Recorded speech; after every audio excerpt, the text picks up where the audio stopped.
kebebasanku yang seperti dulu lagi. Kembali di Ngobrol bareng Gus Miftah Los Radewel.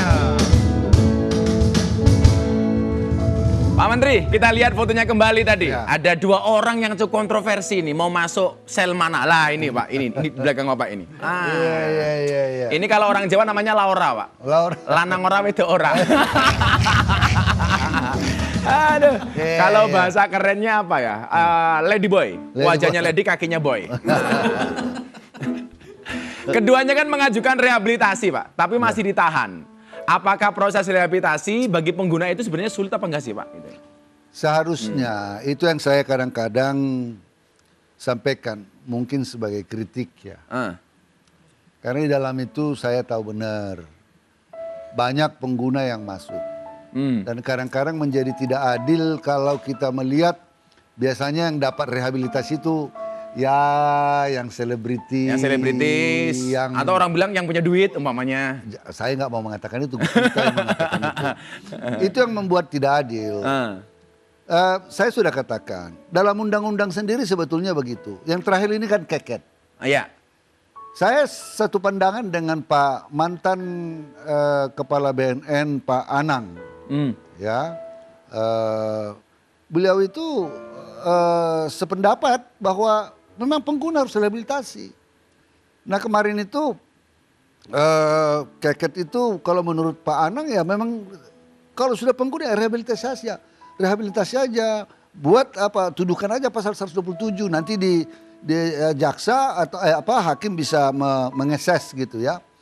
Ketimbang kadang-kadang dituduhkan pasal berlapis 114 kurir, jadi memiliki, menguasai, ya kadang kan kalau kita mau pakai untuk 2 harian juga kadang-kadang kan mereka beli stok untuk 1-2 hari, nah bisa kena kurir. Kurir itu sudah 5 tahun dan persoalannya kalau sudah kena dia hukumannya kurir.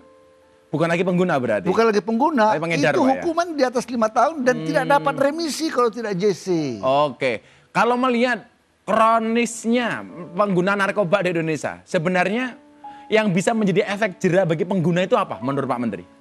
Lah, kalau sebetulnya itu harus direhab betul dan keluar. Karena itu saya kalau dia sudah residivis misalnya 2 kali sudah pernah direhabilitasi tidak mau, barulah kita pertimbangkan untuk masukkan ke dalam. Ya, tetapi tetap nanti pada gilirannya harus kita rehab. Karena ada 5 juta diperkirakan pengguna.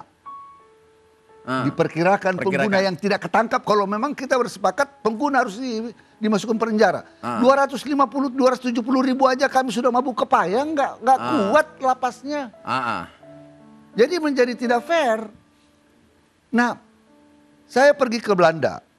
Ya, saya bilang bagaimana kalian di sini tentang narkoba? Karena waktu saya keluar itu ada bau ganja lah apa. Dia bilang begini, kita mau mendekati persoalan ini dari aspek hukum kah atau dari aspek kesehatan? Kalau kamu mengambilnya dari aspek hukum ya memang pidanakan aja. Pidana, kalau kesehatan rehabilitasi. Rehabilitasi. Pak, yang agak ringan saja. Menurut Pak Menteri, kalau 2 orang tadi itu sebenarnya enaknya masuk yang sel pria apa wanita, Pak? Kalau seperti itu, saya aja bingung, Pak, itu. Udah dikasih aja selnya 1 kamar saja, jangan digabung karena ya jangan digabung lah. Ya repot, Pak ya. Ya repot. Misal saja tertarik ya, Pak. Makanya misal kamu masih jomblo, jauhi narkoba, dekati janda. Sekarang kita pindah pembahasan Pak Menteri soal HAM. Saya punya video Pak Jokowi. Kita lihat Pak Jokowi soal HAM. Ini beliau, Pak. Ya.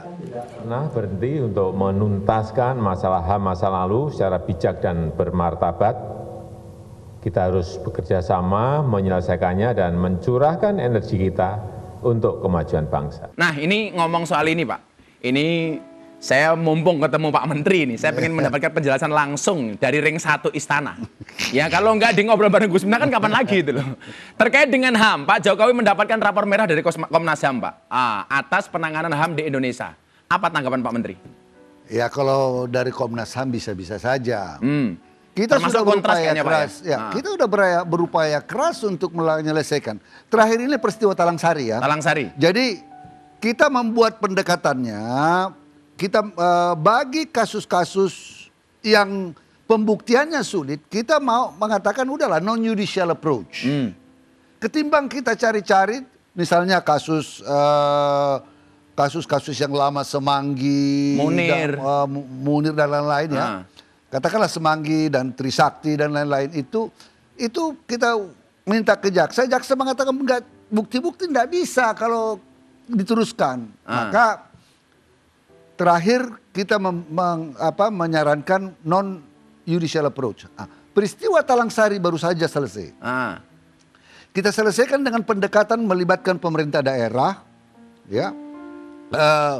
Kita kasih kompensasi, ya, bangun Kompensasinya dalam bentuk bangun kampungnya, bangun taruh listrik di sana. Ada kompensasi yang kita bekerja sama dengan pemerintah daerah dan pemerintah pusat.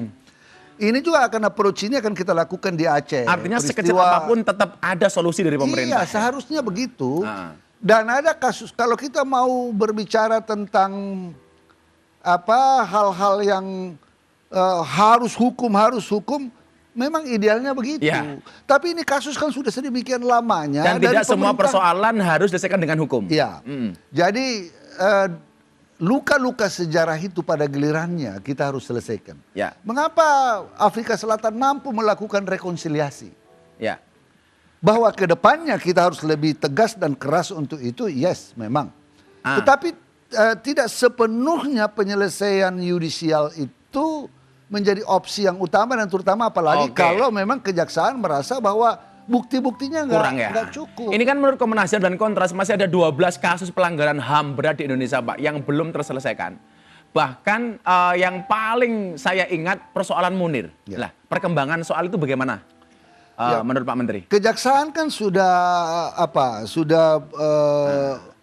berupaya untuk melakukan itu dan Komnas HAM juga bersama-sama. Tapi sampai sekarang kita lihat ya tidak ada bukti-bukti yang signifikan. Karena barangkali masyarakat awam kayak saya melihatnya ini kan sudah 13 tahun. Bahkan ada kamisan di depan istana. Iya ya. Dan sampai hari ini kayaknya belum ketemu titik terang. Yang kamisan kan yang peristiwa Trisakti dan lain-lain ya. Itu yang kita katakan tadi. Kita tidak mengatakan memaafkan tapi tidak melupakan. Memaafkan tapi tidak melupakan. Ya, kita harus maju. Luka-luka sejarah ini harus kita perbaiki. Ya, dengan bentuk-bentuk